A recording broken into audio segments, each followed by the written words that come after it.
Hello વિદ્યાર્થી મિત્રો, એજ્યુટેકનો ચેનલમાં આપનું સ્વાગત છે। આજે આપણે શીખીશું ધોરણ 9 વિષય સામાજિક વિજ્ઞાનની તારીખ 29/7/2024ના રોજ લેવાયેલી એકમ કસોટીના સંપૂર્ણ પ્રશ્ન બેંકનું સોલ્યુશન।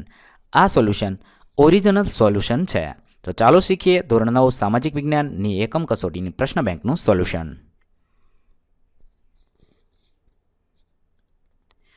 અહીંયા આપેલી પ્રશ્ન બેંકમાં પ્રકરણ 1, 2, 8 અને 13નો સમાવેશ થયેલો છે।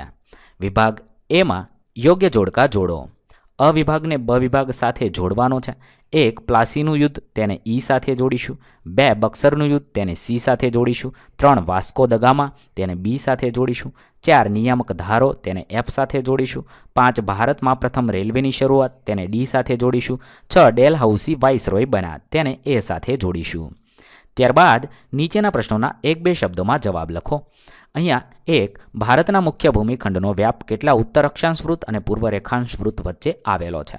ભારત 8°4° અને 37°6° ઉત્તર અક્ષાંશ વૃત્તોની વચ્ચે તેમજ 68°7° થી 97°25° પૂર્વ રેખાંશ વૃત્ત વચ્ચે આવેલો દેશ છે। 2 ભારતનો કુલ વિસ્તાર કેટલા ચોરસ કિલોમીટર છે? ભારતનો કુલ વિસ્તાર 32,87,263 ચોરસ કિલોમીટર છે। ત્યારબાદ સવાલ નંબર 3 અપસારી પ્લેટ એટલે શું? કેટલીક જગ્યાએ મૃદાવર્ણીય પ્લેટો એકબીજાથી અલગ અથવા દૂર થઈ રહી છે, આ પ્લેટો અપસારી પ્લેટો કહેવાય છે। 4 હિમાલય પર્વત શ્રેણીનું નિર્માણ કઈ પ્લેટ ટકરાવાથી થયું છે?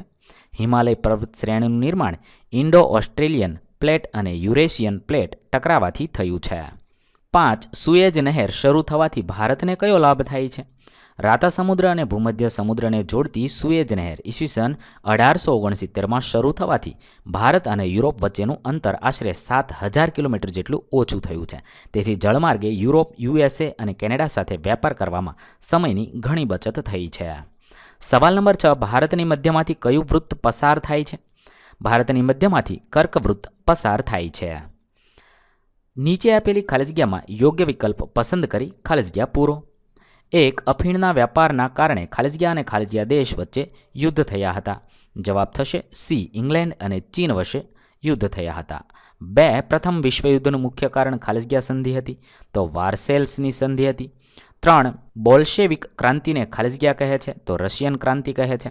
4 રાષ્ટ્રસંઘની રચના ઈસવીસન ખાલી જગ્યામાં કરવામાં આવી હતી, 1920માં કરવામાં આવી હતી। નીચેના પ્રશ્નોના આપેલ વિકલ્પમાંથી સાચો વિકલ્પ પસંદ કરી જવાબ લખવાનો છે।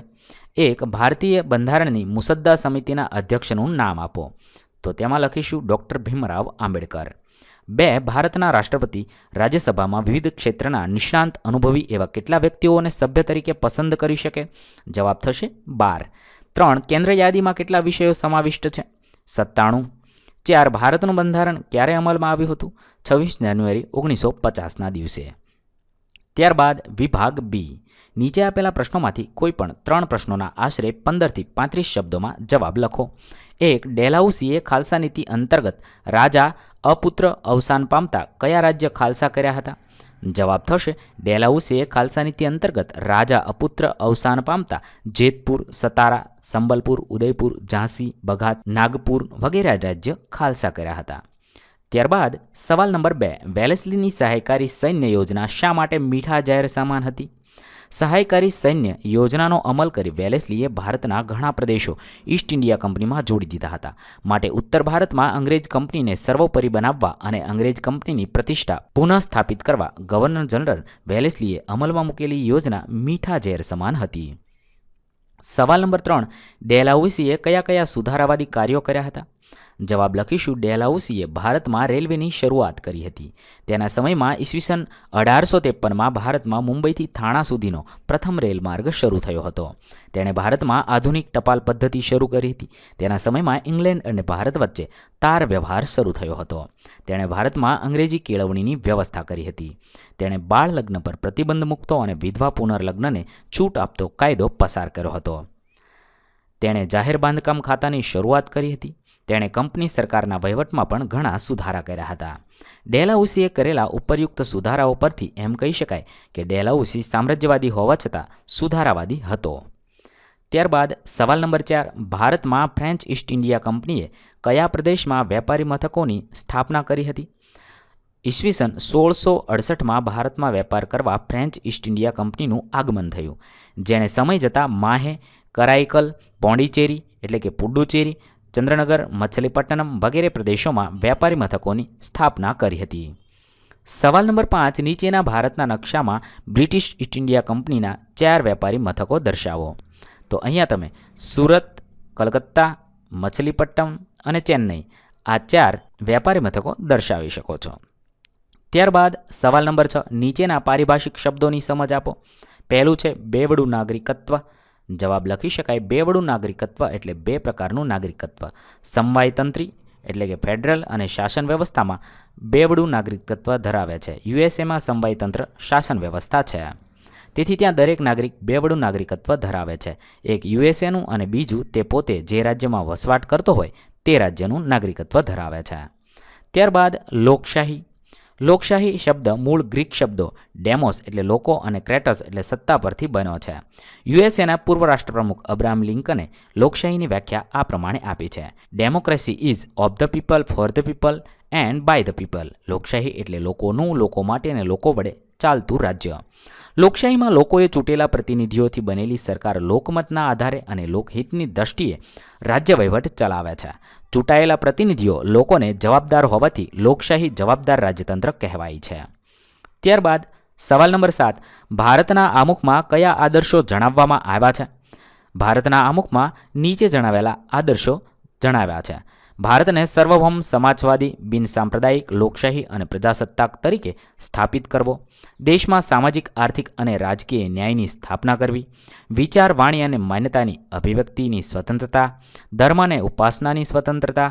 વ્યક્તિત્વના વિકાસ માટે દરજ્જા અને તકની સમાનતા.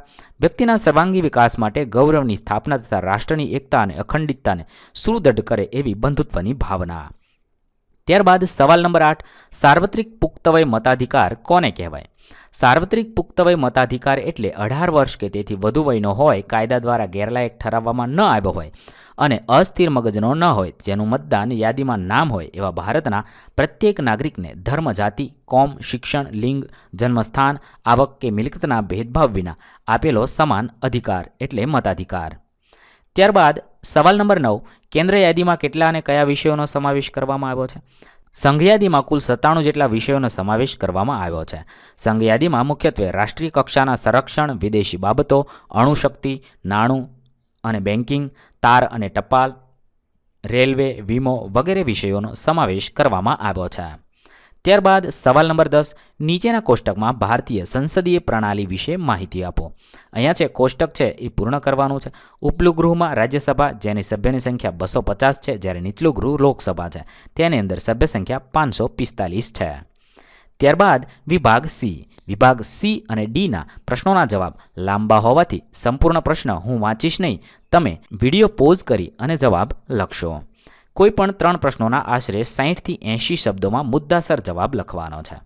1. પશ્ચિમ યુરોપના દેશોએ આફ્રિકામાં સંસ્થાનો સ્થાપવાની પ્રક્રિયા વર્ણવો. અહીં આપેલો પ્રશ્નનો જવાબ તમારે વિડીયો પોઝ કરી લખવાનો છે. હું અહીંયા સંપૂર્ણ પ્રશ્નનો જવાબ વાંચી અને જવાબ લખતો નથી. વિડીયો ખૂબ લાંબો થતો હોવાને કારણે તમે અહીંયા આપેલા પ્રશ્નોનો જવાબ વિડીયો પોઝ કરીને લખતા જશો.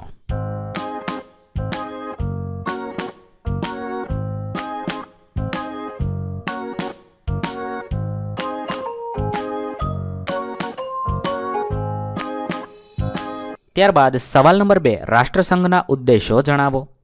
રાષ્ટ્રસંઘના ઉદ્દેશો એટલે કે હેતુઓ નીચે પ્રમાણે હતા.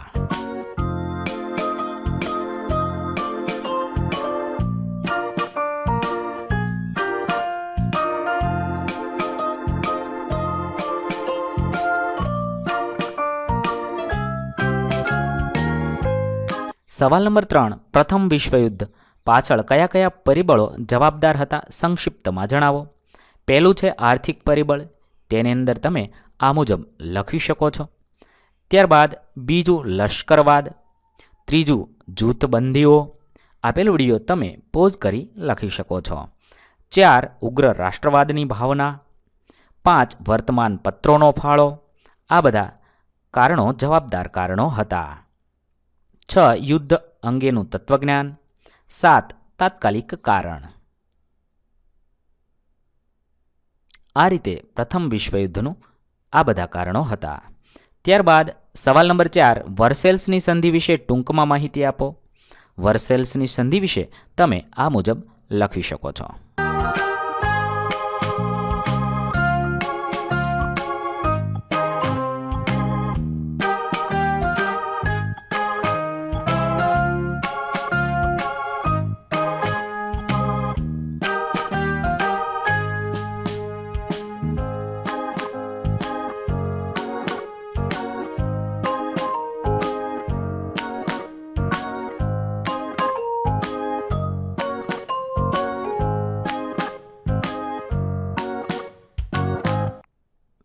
ત્યારબાદ સવાલ નંબર 5, પ્રથમ વિશ્વયુદ્ધની ઘટનાનું ટૂંકમાં વર્ણન કરો.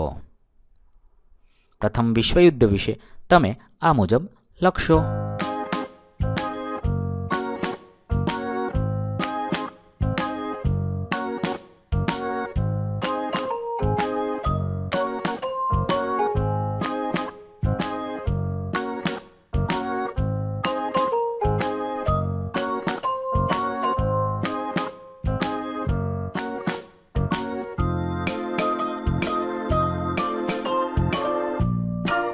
સવાલ નંબર 6, પ્રથમ વિશ્વયુદ્ધના પરિણામો જણાવો.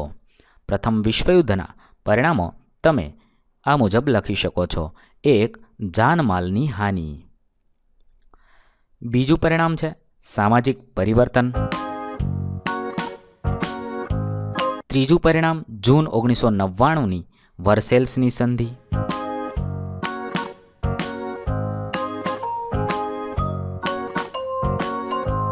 ચોથું પરિણામ દૂરગામી પરિણામો. સવાલ નંબર 7, રશિયાની બોલ્શેવિક ક્રાંતિ વિશે સંક્ષિપ્તમાં વર્ણન કરો. બોલ્શેવિક ક્રાંતિ વિશે તમે આ મુજબ લખી શકો છો.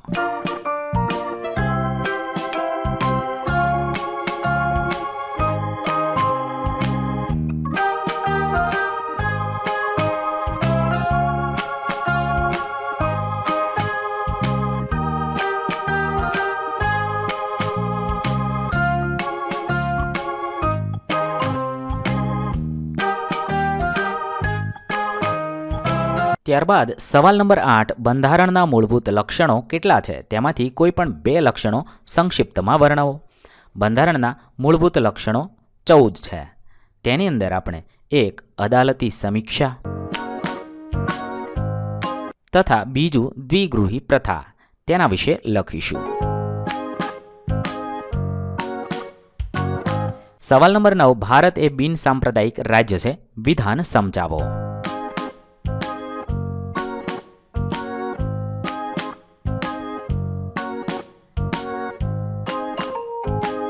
સવાલ નંબર 10, અમુક એ હોકાયંત્રની ગરજ સારે છે. કારણ આપો.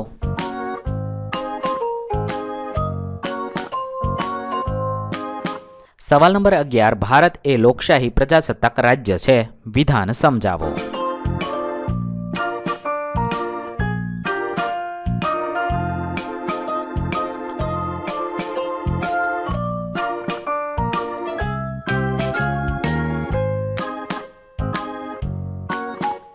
ત્યારબાદ વિભાગ ડી. નીચે આપેલા પ્રશ્નોમાંથી કોઈ પણ એક પ્રશ્નનો ઉત્તર આશરે 120 થી 150 શબ્દમાં જવાબ લખવાનો છે. વિભાગ ડી ખૂબ જ લાંબો થતો હોવાથી હું વિડીયોમાં માત્ર પ્રશ્ન બોલીશ, જવાબ તમે વિડીયો પોઝ કરીને લખશો.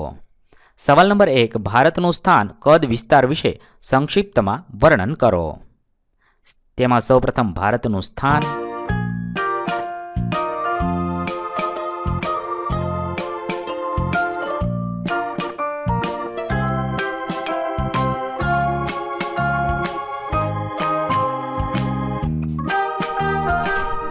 ભારતનો વિસ્તાર.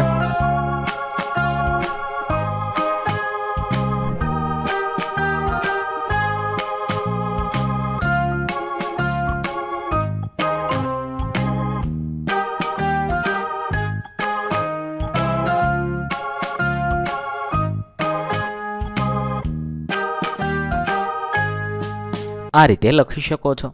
ત્યારબાદ સવાલ નંબર 2, ભૂસ્તરીય રચના વિશે વિસ્તૃત માહિતી આપો.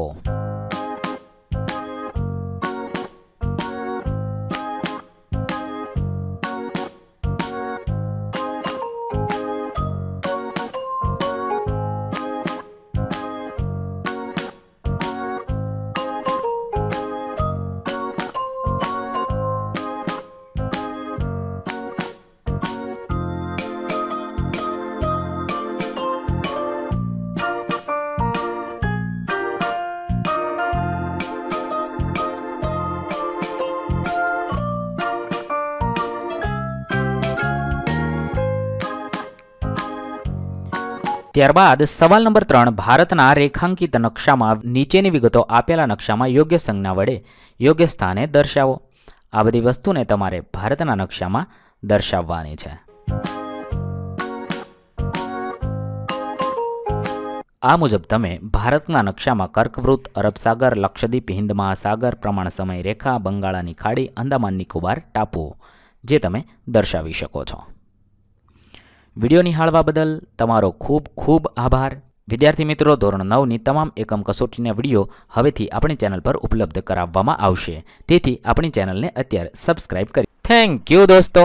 એજ્યુકટેકનો ચેનલ તરફથી વિડીયો નિહાળવા બદલ આપનો આભાર. આવા બીજા વિડીયોઝ નિહાળવા માટે અમારી યુટ્યુબ ચેનલ એજ્યુકટેકનો અત્યારે જ સબસ્ક્રાઇબ કરો. આભાર દોસ્તો.